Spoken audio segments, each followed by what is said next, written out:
ఇటీవలే ఆంధ్రప్రదేశ్ మరియు తెలంగాణ రాష్ట్రాల్లో కురిసిన వరదలకు ప్రజలు బెంబేలెత్తిన విషయం మనకందరికీ తెలిసిందే.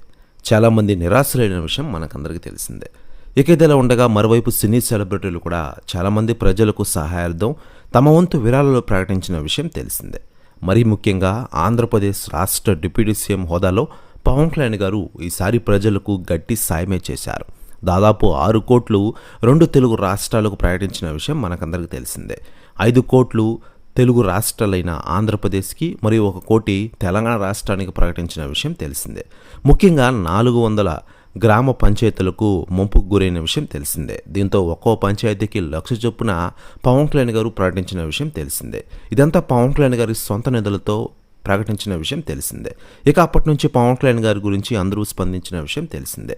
మరోవైపు కేంద్రం నుంచి సాయం కూడా అందే చుట్టూ చూస్తున్నారట పవన్ కళ్యాణ్ గారు. దీంతో పవన్ కళ్యాణ్ గారి గురించి తాజాగా ఆంధ్రప్రదేశ్ బీజేపీ చీఫ్ పురంధరేశ్వరి గారు స్పందించారట. ఆమె మాట్లాడుతూ, పవన్ కళ్యాణ్ గారు గ్రేట్ లీడర్. ఈరోజు ఆంధ్రప్రదేశ్ రాష్ట్ర రాజకీయాల్లో ఒక వెలుగుతున్నారు. ముఖ్యంగా ప్రజలు ఇబ్బందులు ఉన్న సమయంలో ఇలా విరాళాలు ఇవ్వడం అనేది చాలా గ్రేట్.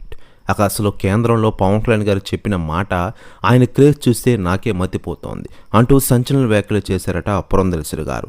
ప్రస్తుతం వ్యాఖ్యలు వైరల్ అవుతున్నాయి ఆంధ్రప్రదేశ్ రాష్ట్ర రాజకీయాల్లో. మరోవైపు తెలంగాణ రాష్ట్రంలో ఉన్న హైడ్రా అంశంపై కూడా ఆంధ్రప్రదేశ్ ఉప ముఖ్యమంత్రి పవన్ కళ్యాణ్ గారు ఇటీవలే సంచలన వ్యాఖ్యలు చేసిన విషయం మనకందరికీ తెలిసిందే.